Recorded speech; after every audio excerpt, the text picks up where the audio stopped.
Alright y'all, Dark Spirits. As you can see, I am surrounded today by bourbon. This is going to be a full horizontal taste of the Barrell Bourbon core range. Here we go. A little bit of the backstory. I've been meaning to try Barrell. Heard a lot of good things, but you know, I'm just weird like that. I always said until I can get my own bottle and try it in the comfort of my home, I'm not going to say anything about it.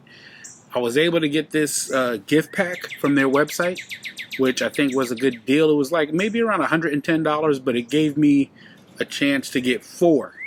Usually these Barrell bourbons are like $100 a bottle, so the fact that I could try all 4 of them for a little bit over $100 made a lot of sense to me. In this box, which is, there's the box it comes in, instant gift, wrap this up under Christmas tree for somebody, comes in the box, they're going to get it, so I think that's what it's designed for. But you get the core range here. You get Dovetail, you get the Armida, you get the Seagrass, and then you get the Vantage, which is the newest one. Just in case you didn't know, what Barrell is doing is another transparent company, which I like. They tell you, we are not distilling this stuff. We get these barrels from different places. They're more of a blender. So all 4 of these are all finished whiskeys. All you need to know is that for something to be called bourbon, it has to go in the barrel and come out, no additives, not adulterated. With all these, once they get their bourbon, then they put it in a secondary finishing barrel. That way, if you look at the label, it'll say bourbon finished with something. It won't say straight bourbon. It can't, because they're not. But I'm cool with that. Finished whiskeys are what people are into. They seem to be very good at it. And as the name implies, all of these are bottled at barrel strength. That means they're not cut with water.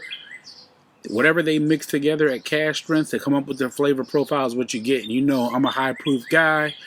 It doesn't need to be, you know, super duper crazy, but I want the full strength. Before I get into the tasting, let me give you a little bit about the background of all 4 of these. Starting out with the Dovetail. So with Dovetail, you have whiskey. And it doesn't say bourbon. You notice that? It doesn't say bourbon. It just says it's whiskey that's finished in rum, port, and Dunn Vineyards Cabernet barrels. So this could be Tennessee whiskey and Kentucky. You never know. But this is whiskey finished in these other barrels. Just from the description, I can tell the intent of these is to give you a little bit of the sweet touch onto the bourbon. Because I know what those type of casks are. So let's go ahead and crack this guy open. Let's start off with this, and I'll let you know what I get on the nose and the tasting. The nose is something different, something that I haven't smelled before. I'm thinking like herbs, mint, eucalyptus. It's something different, totally different. I'm not gonna try to make up something, but it does not taste like a regular whiskey or bourbon. Whatever the finishing barrels are on here, it's very fragrant, and it shows good on here. Let's go in for the taste.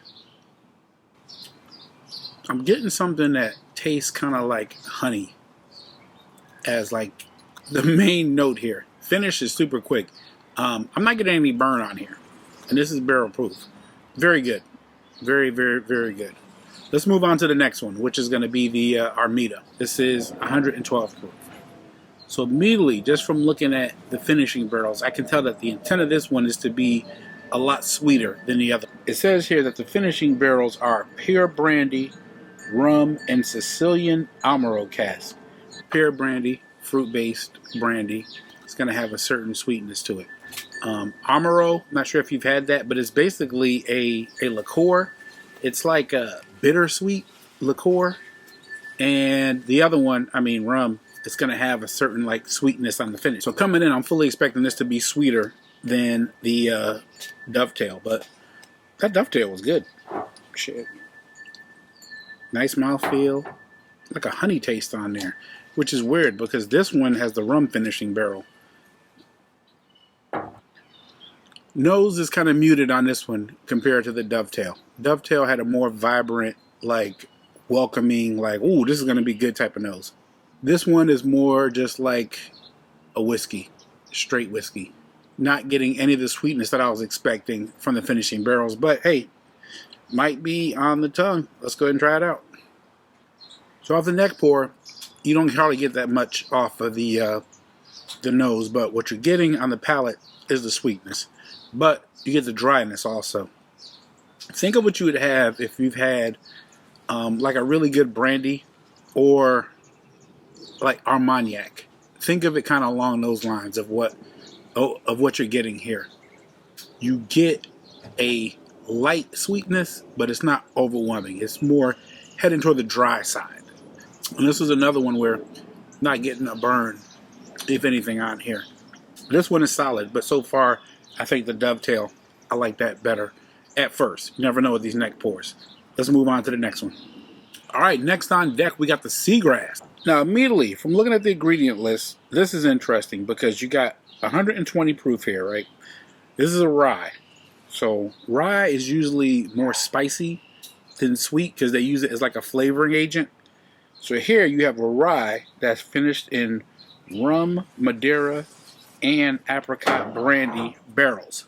So that tells me what they're trying to do here is they're trying to give you a good balance of sweetness and the spiciness from the rye. This is a rye. So another reason why I wanted to try this, because a lot of times it's hard getting people who are like newer into whiskey to try rye because they seem to be intimidated by it or something. So I'm thinking that's what the intent behind this is. Let's give people a rye that they can say, oh, you know, this drink's just like a regular bourbon. Which, speaking of rye, man, shout out to that Michter's single barrel 10-year rye. That was still hitting. Let's see what we got here. This is the Seagrass. Let's stay focused. Barrell Seagrass rye. Oh, the nose on here is showing out. Yeah. That's a rye. For people who know rye, this is a rye nose. You get ryes tend to have like a more fruity nose than bourbon, and that's what I'm getting on here. A little bit ethanol forward on here. A little bit ethanol. Let's go and see what we got in the palate. But this one here is kind of muted. I'm getting like a minty type of taste. Kind of reminds me a tad bit of the Rare Breed rye. Mouthfeel is good though. Let me have another sip. It tastes to me like a very good rye, but nothing is really standing out. This might be one that has to breathe and get some air on it. Nothing is really pronounced. It's just like, oh, okay, this is good, but I couldn't tell you what I'm tasting in here. I'll be back. It doesn't matter. Let's go on to the next one. Last but not least, we got the Barrell Vantage coming in at 114 proof. Regarding proofs, none of these have been hot to me. They've all been actually too easy to go down. Vantage. Okay, let's take a look at this. Look at the different type of cask they got here. Mazzanara, French oak, American oak, and these are all like virgin oak. So to me, and see, that's the difference about me and a lot of these other people on YouTube. People can like read press releases, but they don't know what that means. So where does this fit in? Look at all these oaks. This is probably what they make for people who like that oak water. You know, that whole wave with the toasted oak and the double toasted stuff like that. There's a certain type of person who likes like that sweet oak taste. I kind of get it with Elijah Craig stuff a little bit, but the Elijah Craig toasted oak is like prominent too much. There's other ones with these Michter's toasted barrels, things like that, that are just very oak forward. So I think that's what the intent of this is. This is to say, okay, y'all want oak? All right, I got something for that. Because you're getting Mazzanara, which I'm not going to bore you guys, but it's a certain type of wood. It's very, very hard to handle, and the new American oak. This is going to be like your oak forward one for the people that like that sweet oak taste. Let's go ahead and see what I get in the nose and the palate, and we'll see if I'm right. On the nose, caramel, vanilla. Yeah, vanilla and caramel. Let's see what we got. So it's funny. This one is muted as well. This Vantage to me tastes actually similar to the Armida in the sense that nothing is really standing out. Mouthfeel is solid mouthfeel on here, good flavors on here, but I'm not getting any of that oak that I was expecting out here, which is good or bad. Could be, again, like these neck pours that might need time to open up. So today I gave you the Barrell Core range. I gave you the Dovetail, I gave you the Armida. I gave you the Seagrass and the Vantage. Overall, I think that they drank under their proof. I wasn't burnt out. They all finished pretty fast. The standout just off the neck pour was the Dovetail. It was just immediately like, oh, this is something different. I've never had anything like this before. Followed closely probably by the Seagrass. And again, I mean, me being a rye person, I just know this is unusual. Okay, so today I gave you the core range of Barrell. I gave you Dovetail, Armida, Seagrass, and Vantage. I think all of them were, I guess, under the proof. I didn't get a lot of burn on here. I think they were all fantastic, good mouthfeel. I think the standouts would have to be number one, the Dovetail, followed by the Seagrass. I think the Seagrass, for this being a rye, you wouldn't know this is a rye. And I'm kind of glad about this because I was gushing over that Michter single barrel rye. Now I know that I can get this. I could be happy with this instead of that one at around $100. I'm good with that. As you guys know, I'll be back for the long term. These are going to change probably as they get some air in it. And I'll let you know what I think. I'll give you my final summary. But again, thanks for watching. Appreciate your time. I'll see you in the next video. Dark Spirits.